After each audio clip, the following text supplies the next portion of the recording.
لقد سمع اللہ قول الذین قالوا ان اللہ فقیر ونحن اغنیاء، کہ اللہ تبارک و تعالیٰ نے ان لوگوں کا قول سن لیا جو یہ کہتے تھے کہ اللہ تو فقیر ہے اور ہم غنی ہیں، ہم مالدار ہیں، ہم غنی ہیں، ہم بے پرواہ ہیں۔ دیکھیں حضرت ابو بکر صدیق رضی اللہ تعالیٰ عنہ اس آیت کے مصداق ہیں، اس آیت سے حضرت ابو بکر صدیق رضی اللہ تعالیٰ عنہ کی شان بیان ہوتی ہے۔ ایک واقعے کی طرف اشارہ ہے۔ حضرت ابو بکر صدیق مدینے کے اندر ایک گھر تھا دار المدراس، جس کے اندر یہود وغیرہ جمع ہوتے تھے۔ حضرت ابو بکر صدیق رضی اللہ تعالیٰ عنہ ادھر تشریف لے کر گئے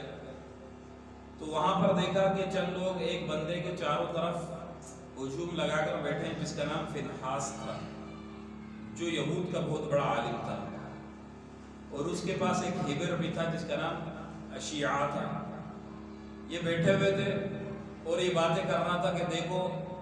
اللہ تبارک و تعالیٰ علیہ باللہ فقیر ہے، بلکہ نہیں، حضرت ابو بکر صدیق رضی اللہ تعالیٰ عنہ نے جا کر اس کو کہا کہ تو تباہ اور برباد ہو جائے، تو محمد صلی اللہ علیہ وسلم پر ایمان کیوں نہیں لے کر آتا؟ فنحاس سے کہا کہ تو تباہ اور برباد ہو جائے کہ تو محمد صلی اللہ علیہ وسلم پر ایمان کیوں نہیں لے کر آتا، حالانکہ تو جانتا ہے کہ وہ سچے رسول ہیں اور تورات اور انجیل کے اندر یہ لکھا ہوا بھی ہے، تو اس کا عالم ہے۔ تو اس نے کہا کہ مجھے کیا ضرورت ہے کہ میں اس کے اوپر ایمان لے کر آؤں اور اس کی بات کو مانوں، کیونکہ جس رب کی طرف وہ بلاتا ہے وہ رب تو فقیر ہے،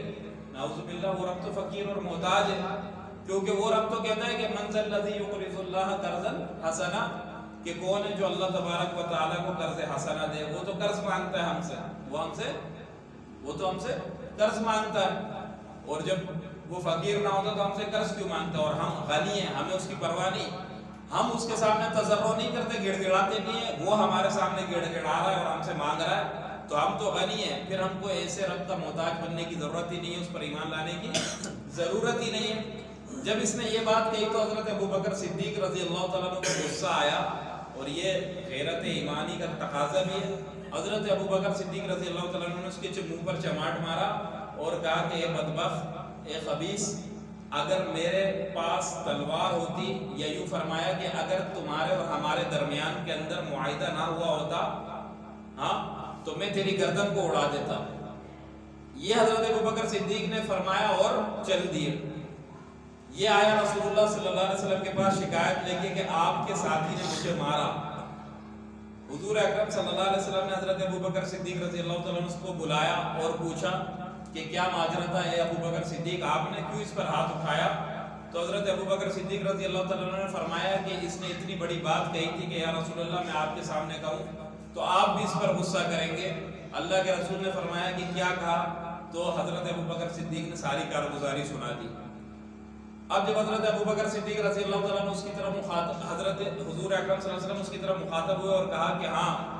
ابو بکر صدیق کیا کہہ رہا ہے؟ تو یہ مکر گیا، کہا کہ میں نے تو نہیں کہا ایسا، میں نے تو نہیں کہا۔ اب ادھر تھے بھی باقی یہودی، ان سے گواہی طلب کی، ان نے بھی کہا کہ نہیں کہا۔ تو اللہ تبارک و تعالیٰ نے فرمایا کہ ان لوگوں نے اگر نہیں سنا اور یہ گواہی نہیں دیتے، میں نے تو سنا ہے، میں گواہی دیتا ہوں۔ لقد سمع اللہ قول الذین قالوا ان اللہ فقیر ونحن اغنیاء، کہ اللہ نے تو وہ بات سن لی کہ جو ان نے کہا کہ اللہ تبارک و تعالیٰ فقیر ہے اور ہم غنی ہیں۔ تو لہٰذا حضرت ابو بکر صدیق رضی اللہ تعالیٰ عنہ کی صداقت پر قرآن نازل ہوا۔ تو میرے محترم دوستو، بھائیو، بزرگوں، اللہ تبارک و تعالیٰ نے اسی طرح سے حضرت ابو بکر صدیق رضی اللہ تعالیٰ عنہ کی شان کو بہت ہی بلند فرمایا، اور قرآن کے اندر جگہ جگہ پر حضرت ابو بکر صدیق رضی اللہ تعالیٰ عنہ کی شان کو بیان فرمایا۔ تو حضرت ابو بکر صدیق رضی اللہ تعالیٰ عنہ کی شان تھی بھی ایسی، حضرت ابو بکر صدیق رضی اللہ تعالیٰ عنہ کی شان اور مقام تھی بھی ایسی کہ خود دیکھیں حضرت جبریل امین جب حضور اکرم صلی اللہ علیہ وسلم کے ساتھ بیٹھے ہوتے اور دوسرے صحابہ تشریف لے کر آتے تو حضرت جبریل امین بیٹھے رہتے، حضرت جبریل امین تشریف فرما رہے تھے۔ یہ کتاب ہے عمدۃ التحقیق فی بشائر آل صدیق، اس کے اندر باقاعدہ یہ روایت ہے کہ جب حضور اکرم صلی اللہ علیہ وسلم کی خدمت میں ابو بکر صدیق رضی اللہ تعالیٰ عنہ تشریف لاتے تو جبریل امین کھڑے ہو جاتے، جبریل امین کھڑے ہو جاتے ان کی تعظیم کے اندر، ان کی تعظیم میں کھڑے ہو جاتے. تو حضور اکرم صلی اللہ علیہ وسلم نے دریافت فرمایا کہ یہ جبریل یہ کیا ماجرا ہے کہ میری مجلس کے اندر تو اور بھی صحابی آتے رہتے لیکن تو کھڑا نہیں ہوتا، لیکن جب ابو بکر صدیق رضی اللہ تعالیٰ عنہ تشریف لے کر آتے تو کھڑا ہو جاتا ہے، اس کا کیا سبب ہے؟ تو جبریل نے فرمایا کہ یا رسول اللہ، میں ابو بکر صدیق رضی اللہ تعالیٰ عنہ کے تقدس کے لیے، حضرت ابو بکر صدیق رضی اللہ تعالیٰ عنہ کے اکرام کے لیے، اعزاز کے لیے کھڑا کیوں نہ ہوں کہ ابو بکر صدیق رضی اللہ تعالیٰ عنہ کا میرے اوپر بہت بڑا احسان ہے. ابو بکر صدیق رضی اللہ تعالیٰ عنہ کا بہت بڑا احسان ہے. فرماتے ہیں کہ لما امر الملائکۃ بالسجود لآدم، کہ جب اللہ تبارک و تعالی نے ملائکہ کو آدم کو سجدہ کرنے کے لیے حکم کیا تو فرماتے کہ حدثتنی نفسی بما طرد به ابلیس، تو میرے دل کے اندر بھی وہی بات آئی تھی جس کی وجہ سے ابلیس مردود ہو گیا. ابلیس جس وجہ سے مردود ہوا کہ آدم تو انسان ہے اور ہم تو ملائکہ ہیں، ہم تو اعلیٰ ہیں، ہم کیوں آدم کو سجدہ لگائیں. فرماتے کہ میرے دل میں بھی یہ بات آ چکی تھی کہ اتنے میں اللہ تبارک و تعالیٰ نے مجھے کہا کہ اسجد، تو میں نے ایک دیکھا کہ رأیت قبۃ عظیمۃ علیہا مکتوب، کہ میں نے ایک بہت بڑا قبہ دیکھا جس کے اوپر لکھا ہوا تھا ابو بکر مرارن، بہت دفعہ، اور اس سے آواز آ رہی تھی اسجد، سجدہ لگا. تو میں نے سجدہ لگایا اس کی ہیبت سے، ابو بکر صدیق رضی اللہ تعالیٰ عنہ کی شان اور ان کے نام کی ہیبت سے میں نے بھی سجدہ لگا دیا. اگر اللہ تبارک و تعالیٰ مجھے وہ عظیم قبہ نہ دکھاتا جس پر ابو بکر صدیق کا نام لکھا ہوا تھا تو میں بھی سجدہ نہ لگاتا اور میں بھی پھر اسی راہ پر چل جاتا جس راہ پر شیطان چلا تھا. تو مجھ پر ابو بکر صدیق کا بہت بڑا احسان ہے، اس وجہ سے میں ابو بکر صدیق کی تعظیم بجا لاتا ہوں اور ان کے لیے کھڑا ہو جاتا ہوں. یہ مقام اور یہ مرتبہ. ایک دفعہ حضرت علی رضی اللہ تعالیٰ عنہ کو حضور اکرم صلی اللہ علیہ وسلم نے ارشاد فرمایا کہ اے علی، کیا میں تجھے جنت کے ادھیڑ عمر والے لوگوں کا نہ بتاؤں؟ تو حضرت علی رضی اللہ تعالیٰ عنہ نے فرمایا کہ بالکل، جو جنت کے ادھیڑ عمر کے سردار ہیں، ادھیڑ عمر کے لوگوں کے سردار ہیں. حضرت علی رضی اللہ تعالیٰ عنہ نے فرمایا کہ بالکل یا رسول اللہ بتائیں. تو حضور اکرم صلی اللہ علیہ وسلم نے فرمایا کہ وہ دیکھ وہ جو دو بندے آ رہے ہیں. تو حضرت علی رضی اللہ تعالیٰ عنہ فرماتے ہیں کہ جب میں نے غور سے دیکھا تو وہ ابو بکر اور حضرت عمر رضی اللہ تعالیٰ عنہ تھے. تو پھر حضور اکرم صلی اللہ علیہ وسلم نے ان کو دیکھ کر مسکرائے اور مسکرانے کے بعد تبسم فرمانے کے بعد پھر کچھ جو ہے نا ناراضگی کا اظہار فرمایا، کچھ چہرے کے اوپر افسردگی اور ناراضگی کا اظہار ہوا. تو ابو بکر صدیق اور حضرت عمر رضی اللہ تعالیٰ عنہ جب قریب آئے تو پوچھا کہ یا رسول اللہ، یہ کیا ماجرا تھا کہ ہم جب دار ابو حنیفہ کے پاس پہنچے تو آپ نے ہمیں دیکھ کر مسکرایا، پھر اس کے بعد افسردگی ہوئی، پھر آپ ناراضگی سی آپ کے چہرے پر نظر آئی، کیا وجہ تھا؟ تو اللہ کے رسول نے فرمایا کہ جب تم دار ابی حنیفہ کے پاس پہنچے تو میں نے ابلیس لعین کو، شیطان کو دیکھا کہ شیطان نے تم دونوں کو دیکھ کر ہاتھ آسمان کی طرف اٹھائے اور اٹھانے کے بعد کہا کہ اے اللہ، مجھے ان دونوں سے بغض رکھنے والوں کے عذاب میں مبتلا نہیں کرے. جو عذاب تو ان دونوں سے بغض رکھنے والوں کو دے گا مجھے اس عذاب کے اندر مبتلا مت کرنا. تو فرمایا کہ اللہ کے رسول فرمانے کہ اے ابو بکر، جس وقت تم اس کو نہیں دیکھ رہے تھے اور نہیں سن رہے تھے، میں اس کو دیکھ رہا بھی تھا، میں اس کو سن رہا بھی تھا، میں اس کو دیکھ رہا بھی تھا اور سن رہا بھی تھا. تو حضرت ابو بکر صدیق رضی اللہ تعالیٰ عنہ نے فرمایا کہ یا رسول اللہ، یہ تو اس کی دنیاوی رسوائی اور ذلت ہو گئی کہ اس سے شیطان بھی پناہ مانگتا ہے، آخرت میں اس کا کیا انجام ہوگا؟ جو مجھ سے اور اب حضرت عمر سے بغض رکھتا ہو. تو اللہ کے رسول نے فرمایا کہ ابو بکر، تیرے لیے اتنا ہی کافی ہے کہ شیطان جیسا مردود کہتا ہے کہ اے اللہ، جہنم کے عذابوں میں سے جو عذاب ابو بکر اور عمر سے بغض رکھنے والوں کو تو دے گا، مجھے وہ عذاب نہیں دے، اس سے کے علاوہ دوسرا عذاب دے دو، لیکن اس عذاب میں مجھے مبتلا نہیں کری، وہ تو بہت بڑا عذاب ہے. تو حضرت ابو بکر صدیق رضی اللہ تعالیٰ عنہ نے فرمایا کہ چلو یہ تو ہم سے بغض رکھنے والوں کی سزا ہو گئی، اب ہم سے محبت رکھنے والوں کا انعام اور ان کی جزا کیا ہے، ان کا انعام اور ان کی جزا کیا ہے؟ تو حضور اکرم صلی اللہ علیہ وسلم نے فرمایا کہ اے ابو بکر تو بتا کہ تجھ کو اگر اللہ تبارک و تعالیٰ کہے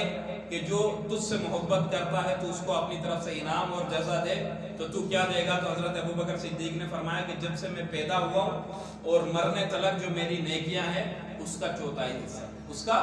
چوتھائی حصہ، اس کا چوتھائی حصہ۔ پھر حضرت عمر رضی اللہ تعالیٰ عنہ کی طرف مخاطب ہوئے، فرمایا کہ تو کیا دے گا؟ فرمایا کہ میں بھی ابو بکر کے مثل دوں گا۔ فرمایا کہ یہ دونوں یہ بات لکھ کر دو گے مجھے؟ تو دونوں نے فرماتے، روایت میں آتا ہے، ہاں اس کتاب کے اندر ہے عمدۃ التحقیق کے اندر، کہ ان نے شیشہ اٹھایا اور شیشے سے لکھا، شیشے سے یہ بات لکھی کہ ہم اپنی زندگی کا چوتھائی حصہ جو ہے ثواب کا وہ اس کو دیں گے جو ہم سے محبت کرتا ہوگا۔ تو حضرت جبریل امین نازل ہوئے اور فرمایا کہ یا رسول اللہ، اللہ آپ کو بہترین سلام اور تحفے پیش کرتا ہے، ہاں آپ سے کہتا ہے کہ جو ابو بکر نے اور عمر نے آپ کے پاس جو تحریر لکھوائی ہے وہ مجھے دے دے، وہ مجھے دے دے۔ تو حضرت جبریل امین نے وہ تحریر لی اور لینے کے بعد آسمانوں پر چلے گئے، اور پھر جب کچھ دیر کے بعد نازل ہوئے تو اللہ کے رسول نے فرمایا کہ اے جبریل اس تحریر کا تم نے کیا کیا، اس تحریر کا تم نے کیا کیا؟ تو جبریل فرماتے ہیں کہ میں نے اللہ کے پاس پیش کی تو اللہ تبارک و تعالیٰ بھی اس پر گواہ بنے، اللہ تبارک و تعالیٰ بھی اس پر گواہ بنے، مجھے بھی گواہ بنایا، میکائیل کو بھی گواہ بنایا، اور حاملین عرش جو عرش کو اٹھانے والے فرشتے ان کو بھی گواہ بنایا، اور فرمایا کہ اس کو رکھ دو، اور کل قیامت کے دن جب ابو بکر اور عمر آئیں گے تو میں ان کے سامنے کروں گا کہ جو تم سے محبت کرتے تھے اب ان کو بدلا دو، اب ان کو بدلا دو۔ تو یہ ابو بکر اور عمر سے محبت کرنے کا کیا ہے؟ اجر اور ثواب۔ اتنا بڑا مقام ہے ان کا کہ ان سے محبت کی جائے، اور واقعتاً ان سے محبت کی جائے کہ یہ محبت کرنے کے لائق ہیں۔ ہاں اللہ کے رسول کے جتنے بھی صحابہ ہیں ہمارے وہ سر کے تاج ہیں، لیکن ابو بکر اور عمر کا تو مقام ہی ایک الگ ہے۔ ہاں کہ اللہ کے رسول نے فرمایا کہ جبریل سے فرمایا کہ یہ جبریل مجھے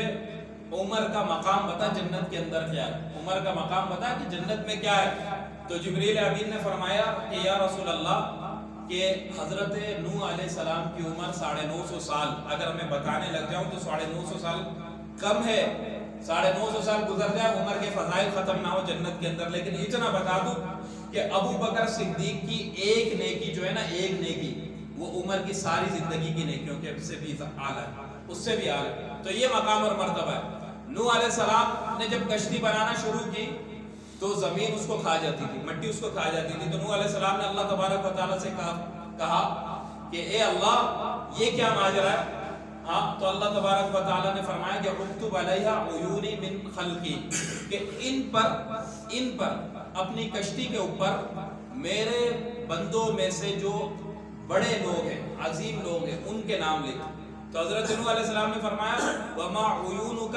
من خلقک، اے اللہ آپ کے بندوں میں سے یہ عظیم درجے والے لوگ کون ہیں؟ تو اللہ نے فرمایا کہ میرے آخری نبی کے 4 ساتھی، میرے آخری نبی کے 4 ساتھی، ان کا نام چاروں کونوں کے اوپر لکھ دے تو تیری کشتی جو ہے وہ محفوظ رہے گی۔ تو پھر حضرت ابو بکر صدیق رضی اللہ تعالیٰ عنہ، حضرت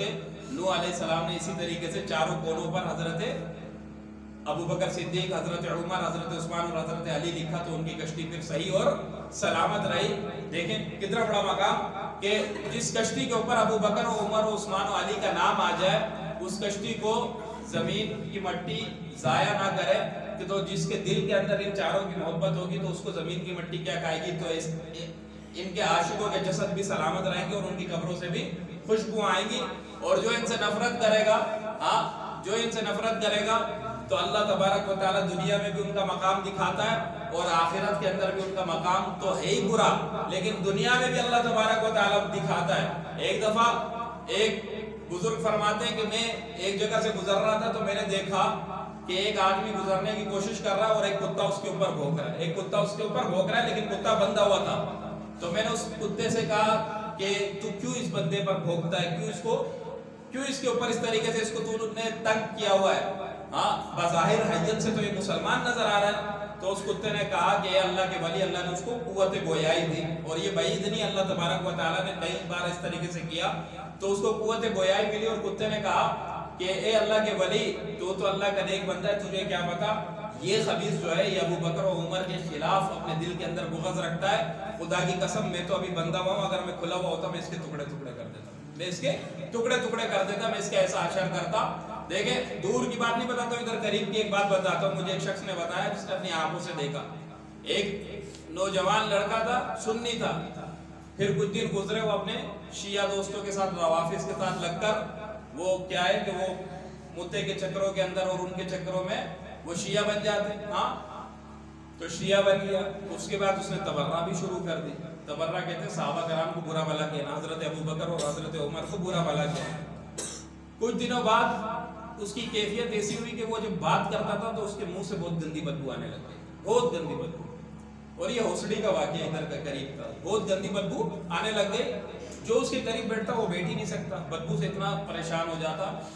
تو وہ بڑا پریشان ہوا، اس نے جا کے ڈاکٹر کو دکھایا، ڈاکٹر نے کہا کہ یار تیرے سینے کا چیک اپ کرتا ہوں میں اس کے ذریعے سے، وہ الٹرا ساؤنڈ وغیرہ کے ذریعے۔ تو جب اس کے سینے کا چیک اپ کیا، دیکھا تو کہا، ڈاکٹر حیران، اس کے دل پر کیڑے پڑ گئے تھے اور کہا کہ تیرے دل کو کیڑے کھا رہے ہیں اور آہستہ آہستہ تیرا دل پورا ختم ہو جائے گا۔ بھائی صحیح سلامت، بالکل صحیح سلامت لڑکا، لیکن جب اس نے یہ تبرہ والا مذہب اختیار کیا تو اللہ تبارک و تعالیٰ نے دکھایا کہ جس دل کے اندر ابو بکر و عمر کی نفرت ہوگی، میں اس دل کو جو نا کیڑوں کی خوراک بنا۔ تو یہ اللہ تبارک و تعالیٰ دکھاتا ہے، ہاں اللہ کے نیک بندوں سے جب دشمنی مول لیں گے اور اللہ کے نیک بندوں کو برا بھلا کہیں گے تو اللہ تبارک و تعالیٰ ایسی ذلیل کرے گا، دنیا میں بھی ذلت اور آخرت کے اندر بھی ذلت۔ تو اسی طریقے سے ایک اور واقعہ جو حضرت علامہ ابن قیم رحمۃ اللہ علیہ نے اپنی کتاب الروح کے اندر لکھا ہے کہ ایک شخص تھا، امام الحرمین فرماتے ہیں کہ ایک شخص تھا جو حضرت ابو بکر صدیق اور حضرت عمر رضی اللہ تعالیٰ عنہ کو بڑا برا بھلا کہتا تھا، بڑا برا بھلا کہتا تھا، اور وہ ان کے پڑوس میں رہتا تھا۔ کہتے کہ ایک دن میں نے خواب دیکھا، خواب کے اندر میں نے یہ دیکھا کہ بھائی اللہ کے رسول بھی موجود ہیں، حضرت ابو بکر صدیق بھی موجود ہیں، حضرت عمر بھی اور حضرت علی بھی ہیں، ہاں تو اللہ کے رسول کے دربار میں یہ فیصلہ کیا، حضرت ابو بکر صدیق رضی اللہ تعالیٰ عنہ اور حضرت